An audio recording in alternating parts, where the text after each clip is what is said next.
How we doing, folks? Welcome into Week 9 preview. I'm Jason Blakeney. With me is Brady Amon. Brady, big week this week. A couple of districts can get decided, but let's start with our out-of-town games first.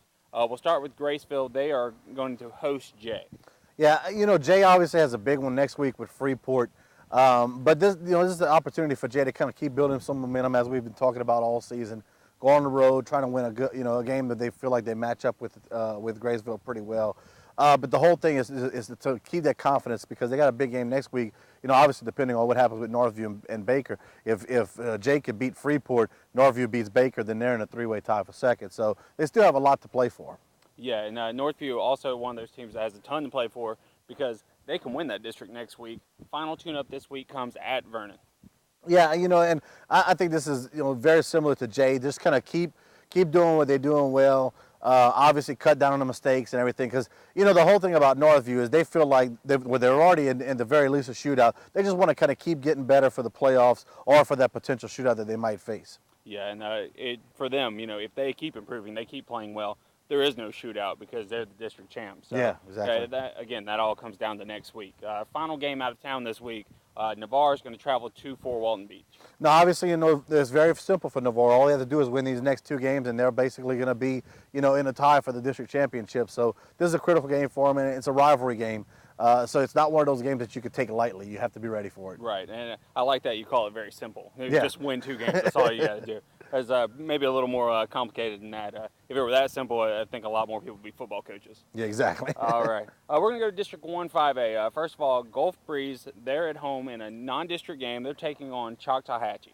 Yeah, this is a kind of a good barometer game for Gulf Breeze to kind of give them an idea of where they really are right now. Because Choctaw is going to obviously be a team that's going to be a major player in that 2-6A. So this is a good chance for Gulf Breeze to kind of see how much the improvement they made over the year. All right, and the team that's the last loss for the Gulf Breeze team, West Florida High, going for undefeated district season tonight, hosting Arnold here at Marlin L. Bullock Field. Brady, it's a situation these kids have never been in before. No. They, not only, yes, they've won a district championship before, not this group, but the school's won a district championship before. But this is pretty much it. This is an undefeated season if they win tonight. And even the district championship they won was in the Ivan Sharton year where they didn't get all their games in. It was a 3-team district, right, with just Arnold Right. and Bay, I think. So this is an opportunity for them to kind of really establish themselves and win that outright district championship and beat all the teams in the district. Obviously, Arnold's got a couple of big playmakers. The whole thing is how much motivation does Arnold have? Obviously, if they win this game and they beat Bay, then they're in a position where they're in a shootout with West Florida and Gulf Breeze. But the whole thing is, does Arnold still have that? They still have that mindset and mentality that they want to win a district championship. Yeah, and you hear a lot of the whispers around town of people questioning whether these standout players at Arnold still have the heart to play with the rough season that they've had. But you have to think if there's still a shot at the playoffs, and there is for this team. Exactly, yeah. That they're going to go out here and they're going to play their butts off. So you expect nothing less than their best tonight. West Florida, maybe a little bit of jitters. It'd be very interesting to see how that game starts. It does, because and especially coming off the game last week, where I think that they were a pretty big favorite and they ended up having to eke out a win at the end.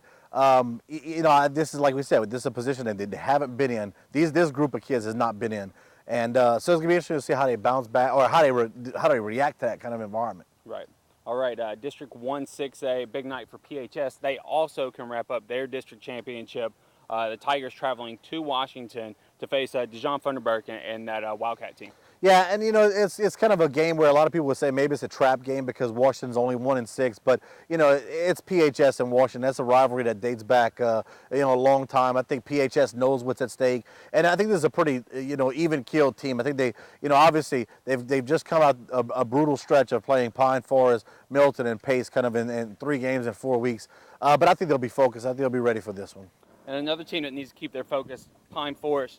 It's been a tough season for them so far, especially in district play, the trip to Madison County.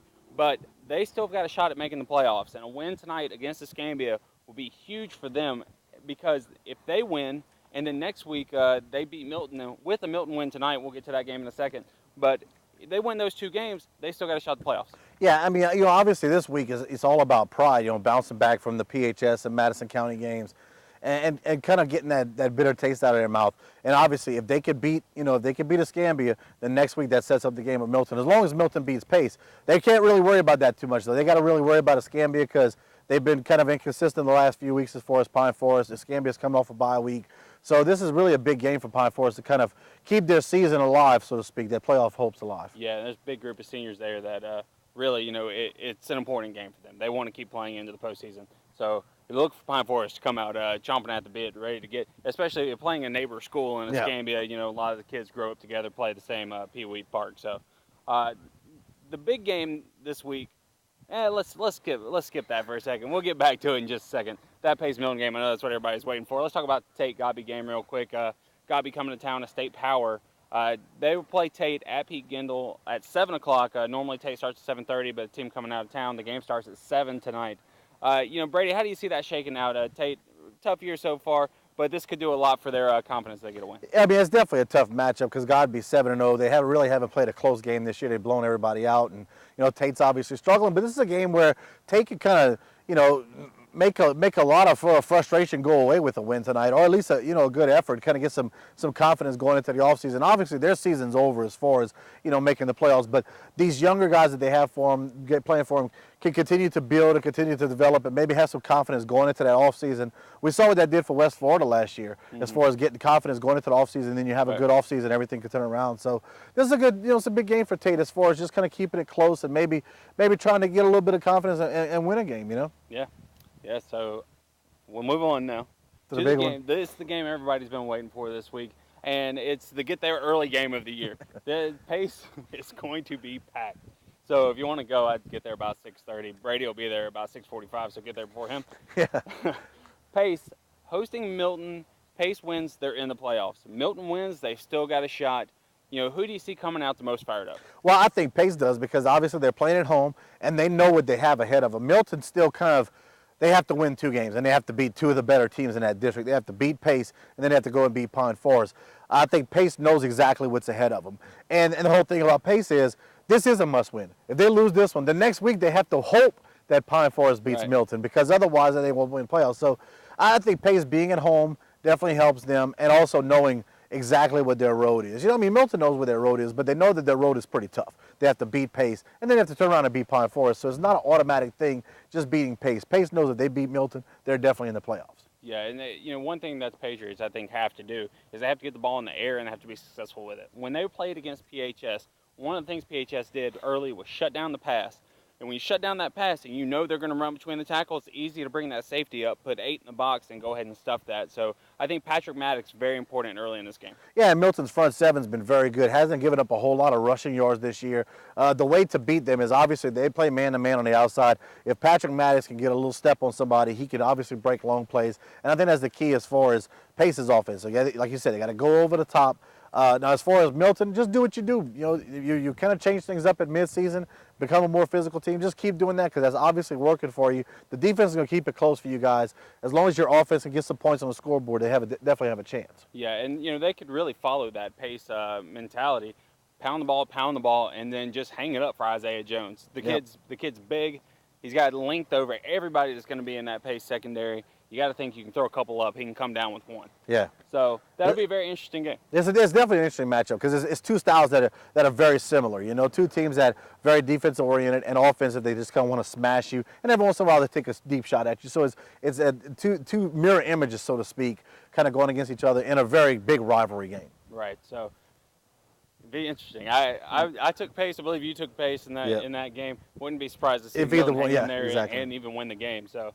And, if they win that game, Pine Forest wins, oh, boy, does that settle for a matchup next week. So, All right, that wraps us up. I'm Jason Bladen. This is Brady Amon. Join us for our preview video, not preview video, our post-game video.